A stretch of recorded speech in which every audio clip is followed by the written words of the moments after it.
Hello folks and welcome back to Relaxing. Yeah, but I got that that's my eye. Did you get that at the same time? Where'd that come from? I don't know. We'll do it again. Here we go.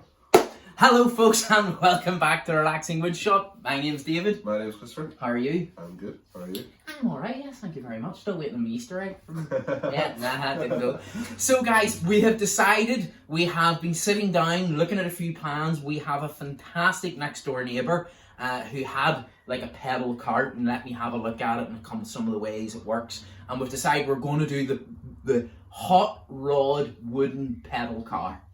So what that entails is, Christopher, give us a wee idea of what it entails. Well, we're going to start to make the chassis today. It's going to be a big project. So chassis today, and then we're going to be working on it over the next few weeks. The body, the steering and all that. As you can tell, it's a very complex system. The thing that worries me is from doing it with wood, we want to use as much wood as possible, but of course with the for want of a word, ball joints and track rod ends or whatever you want to use in it, we're kind of needing to use that with a steering rack and things like that there, so we'll have to work with a bit of metal in that. So you probably see at some point me doing a bit of welding, and that's hilarious because I haven't welded in 25 years, and when I did weld it was with gas.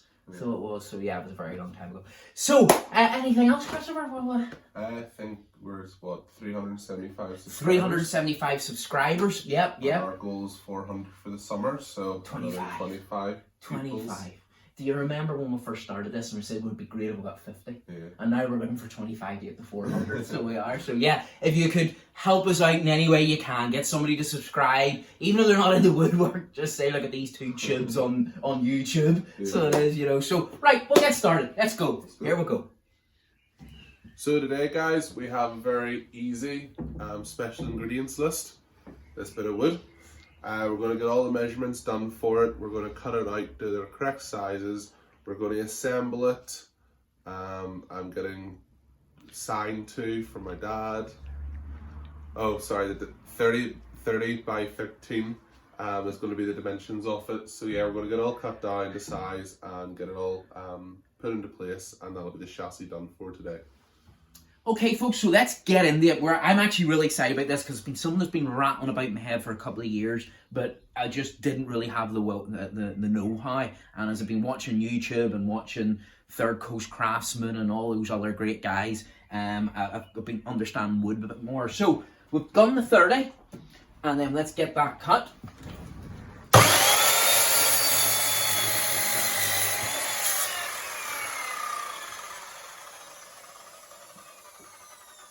So that's one side, and then we'll do the next one. Okay guys, so now that is done, what I want to now do is, because I'm making it a box, we actually have to, more rectangle if you want to be exact. I want to put the inner wood on the inside of these beams. So what we do is, if it's 13, then we measure these two together and remove that from the 13, which we've done, and perfectly these are 1.5 inches each. So take that off, we just cut 10. Now, in America, I haven't a clue how the system works over there, but we're running with inches here at the moment. So let's get the other two 10s cut.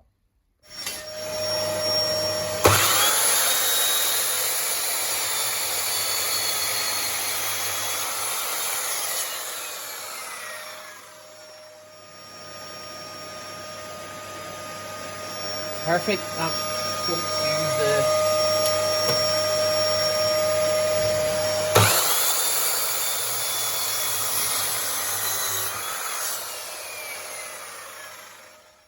So as you know, guys, every week that we're working, if we come across something that hasn't just worked out quite as well, we'll have to adapt to overcome the problem.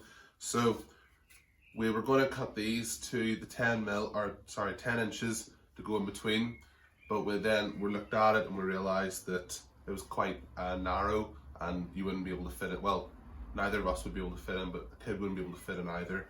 So we cut them to, what was it, Dad? 14. 14 inch instead, just to give a wee bit more room for the interior. So yeah, let's get going. We'll get it all assembled up. Right, so we've got the wee jig set up, and now what we'll do... Oh, sorry, I keep saying we. We're back to Northern Ireland again, so everything's wee. Even if this was 6 foot long, it would still be wee, so it would. So we'll just run these wee pocket holes.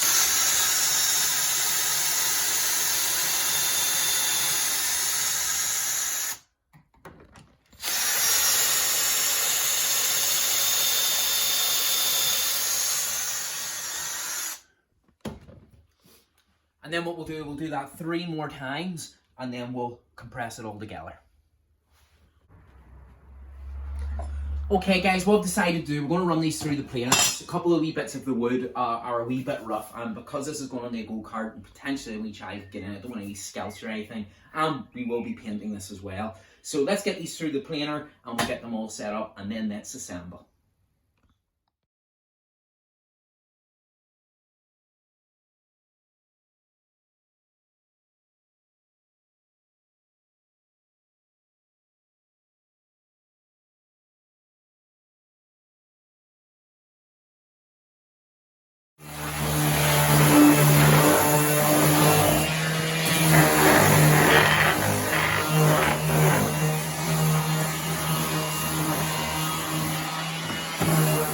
Okay, so now what we've done is we've given it a quick sand, as you've probably seen there. So we've locked it onto the table, we've extended the vice out as far as I can, put the wee dog in.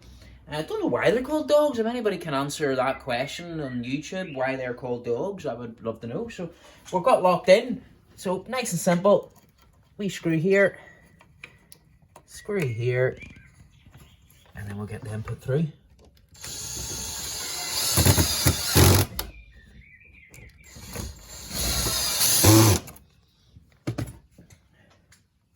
So now we'll do that this side and then turn it into a rectangle. Okay guys, so we're on the final stretch kind of, but not really exactly. So what we're going to do now is I want the front beam put up. Now this is what's going to hold the wheels in place. This is what's going to hold hopefully my setup for the wheels, the adjustment. And then I kind of actually want to show in a lot of karts or go-karts and all those things, when you're steering, all the makings of that is inside the cart. I kind of want to be able to push it outside of the cart, so when you're looking at it from the front you can see the workings of the suspension, so that hot roddy outside look to it. So I don't know how I'm going to do that, and we're working through it, but what we need to do is we need a good strong beam to go across this. So what I was doing a bit of testing, and this is what we'll come up with. So this is going to be the bolt that will go through here, that'll work within the the pivot for the wheels. So this needs bolted down to here, and obviously we need to cut a proper size one, but this was our tester. It needs to sit 1 inch out on each side to allow for, as the wheels turn, it won't hit the body of the cart itself. So we'll cut that out. Christopher, what was our measurement? 22. So we'll cut a 22-inch beam out there, get it onto the bandsaw, and then we'll cut it out in this shape here, but we need to drill the hole first before you cut. Always drill your hole first before you cut, because if you were drilling that after the cut's done, there's a good chance you'll get a slight offset there. So you drill the hole first, then you cut. What do we do, Christopher? Drill, then cut. Right, so what we've done is we've got the beam done. Now what we're going to do is drill the holes first. So we're using a 12mm drill bit, and that's going to allow that bolt then to sink perfectly down. It's actually ever so slightly bigger than the bolt, because of the reason we need movement, for free movement when we're steering. So let's get this done.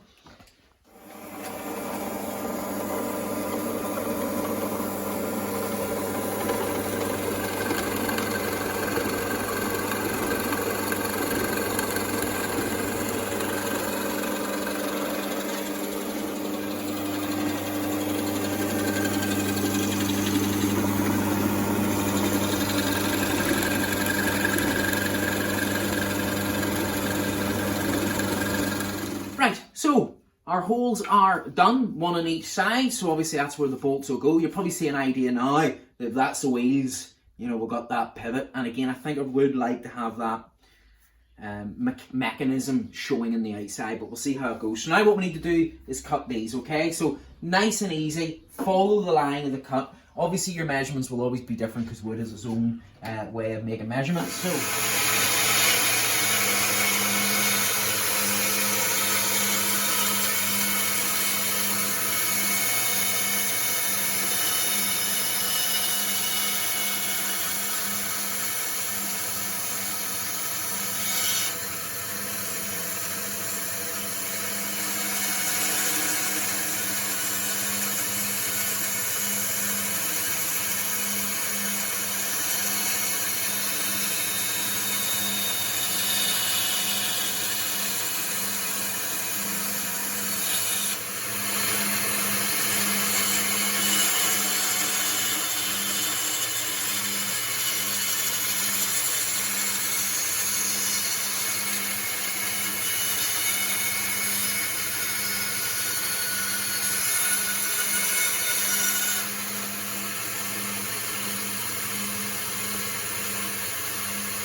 Okay, so now we're at the final hurdle of the chassis for today. So what we've done now is we've lined up the front beam, the axle beam for all the wheels and that, and we'll put I want a couple of good heavy bolts in it to make it look very rugged.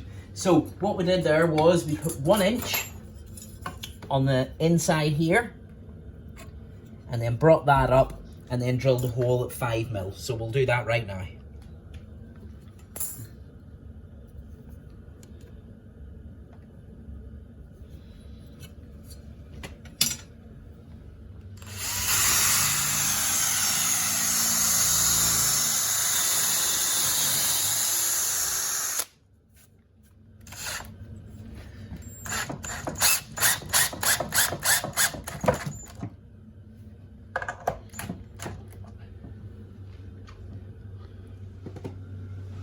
Well, folks, there we have it for another week at the Relaxing Wood Shop. How do we get on, Christopher? Pretty well. Oh, chassis. Show the chassis. Chassis. So yes. Wow, look at that. That's been great, Christopher. You can see we kind of went a wee bit overboard with the thickness of it, but we want it to be really sturdy. And if somebody went over a bump in it or anything, that'll take the pain. Now, we have a great neighbour, as I've said, who has donated to us aviation plywood. So it's super thin yet unusually strong, and we'll be using it for the shell.